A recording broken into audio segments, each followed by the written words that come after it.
I'm finally learning by having people around me, like how to stop and take a breath and to breathe and to not always feel like I'm behind and that I need to like keep going because I'm so behind and I need to hurry, hurry, hurry.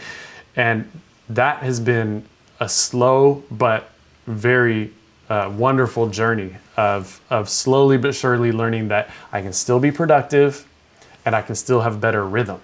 I want you to just talk about the importance of these stops in our lives, be it an illness or an accident or COVID-19. But anytime something stops us, the importance of that in terms of our journey. I think what COVID has done, if you think about it, like think about where you are, think about your city, and you think about, okay, what did I do before? Not saying that going out and partying or going out to a restaurant or going out to grab a coffee or whatever it is, not to say those are only distractions, but without them, you're left with you. You're left with nothing but you. And so chances are, a vast majority, including myself, of people since COVID have felt sadness, have felt loneliness. And hopefully, that's if you're lucky, because some people live in houses with abusive people and then it can just be absolutely horrible, right? Yes. And so, when it comes to COVID specifically, I think that this is the epitome of an opportunity to either fall backwards or to move forwards. It's an opportunity to really kind of peel back the layers of your life and ask yourself like who you are and reconsider, and do you want to pivot? Do you want to dive deep into who you are? And really to reach out. That partially answers your question, but the other part is the importance of the stops. Okay, I am a workaholic. I'm 100% a workaholic. I consider it a problem. I'm the type of person who, before my partner that I'm with right now, I would wake up as early as possible before the sun rises, and I would work until I could barely keep my eyes open 7 days a week for over a decade. And it was just, that's how I did things. And luckily I was in an industry where I still got to have fun. I got to party, I got flown places and got to, be in music videos and all kind of fun stuff.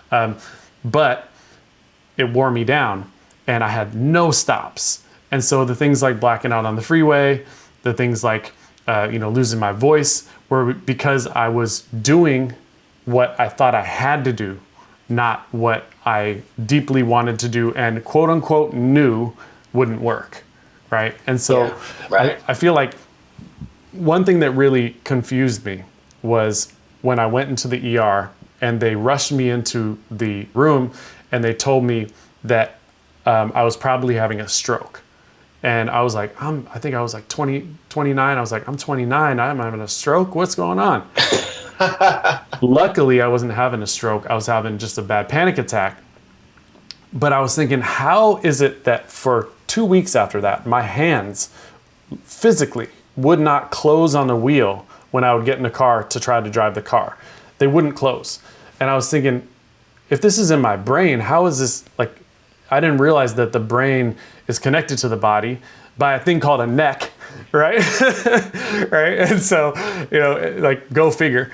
But stops, like I'm finally learning by having people around me, like how to stop and take a breath and to breathe and to not always feel like I'm behind and that I need to like keep going because I'm so behind and I need to hurry, hurry, hurry.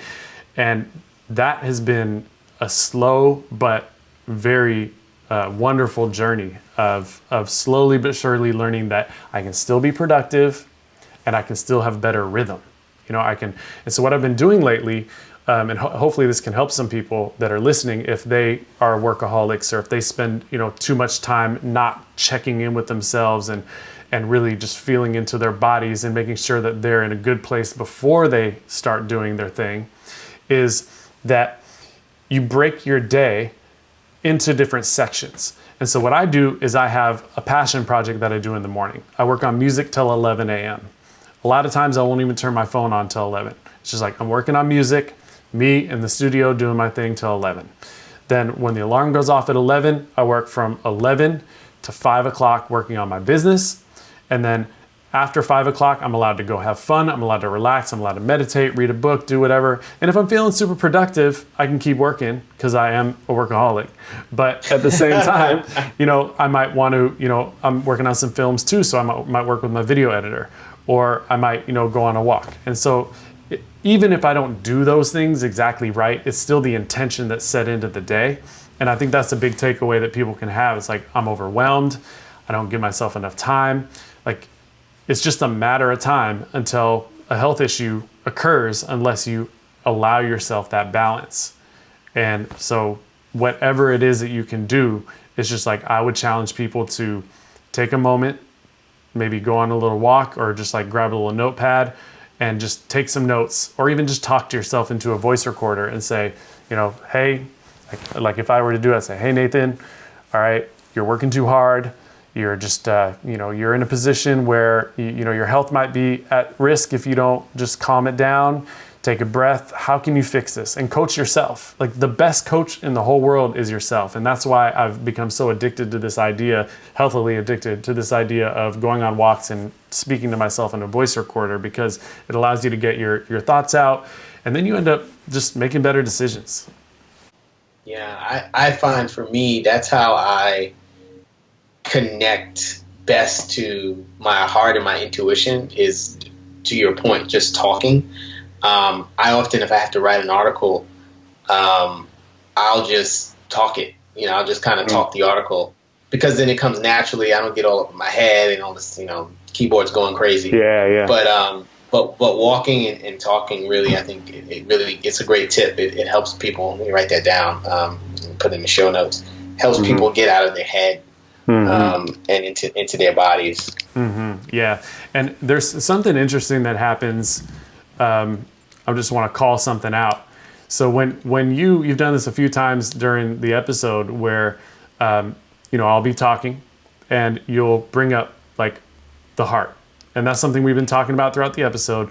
But sure. I wonder, listeners, if you're listening, like moments in this episode where you all of a sudden feel like, oh, okay.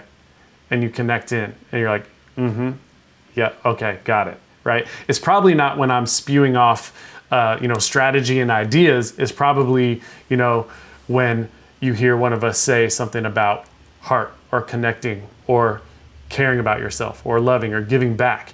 And those are the same things that at the end of your life, when there's a day or two left, you look back and you're proud of. And so if there's any way that we can just kind of automate that, I'm a big fan of automation, delegation, and systemization, right? It's like, if you need something to happen in your life or in your business on a regular basis, then automate it so that there's a system in place to make sure it happens. An example of that would be having a silent reminder go off on your phone every day to savor this moment. It's like, oh, savor this moment. If I put that alarm on at the most stressful time of the day, I can go, okay, take a breath, look around, notice the colors, appreciate this moment. I get this opportunity to be here and connect with the people that I'm with and really appreciate it. Right? And then that's automating. So anything that you need to happen on a regular basis in your life or your business, automate it. Then there's delegate, of course, for the things that you don't want to do. It's like, oh, I don't want to do that. That sounds like too much. Right. Delegate those things to other people. And then systematize is for, when you want something to recur on a regular basis that you do want to be doing. That's the funnest stuff, right? The funnest things you can systematize in your life, like an annual trip with your best friends.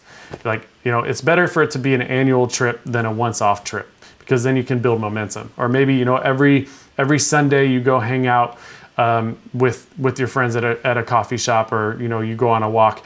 I mean, that's why church is so powerful for people, because they get to do it every Sunday.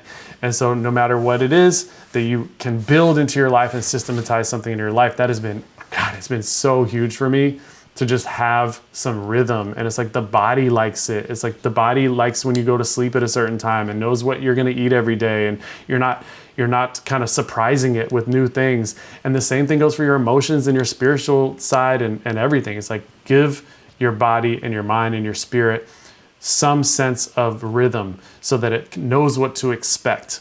And then you can push yourself out of your comfort zone more easily, because it has a baseline to come back to, and it's more like a robust, like base, like a pillar that holds your house up. Absolutely. Yeah. I mean, what you're saying is really, not to get too esoteric, but we're matter, as our bodies are matter. All matter vibrates, right? Vibration is a rhythm. Yeah. And I think by nature, we like our body likes to have a particular rhythm. And as you were talking, I just kind of came up with this. So the listeners, listen, if you don't want to be sad, systematize, automate, and delegate. Oh, right? You don't want to be sad. Right? The acronym king. All right.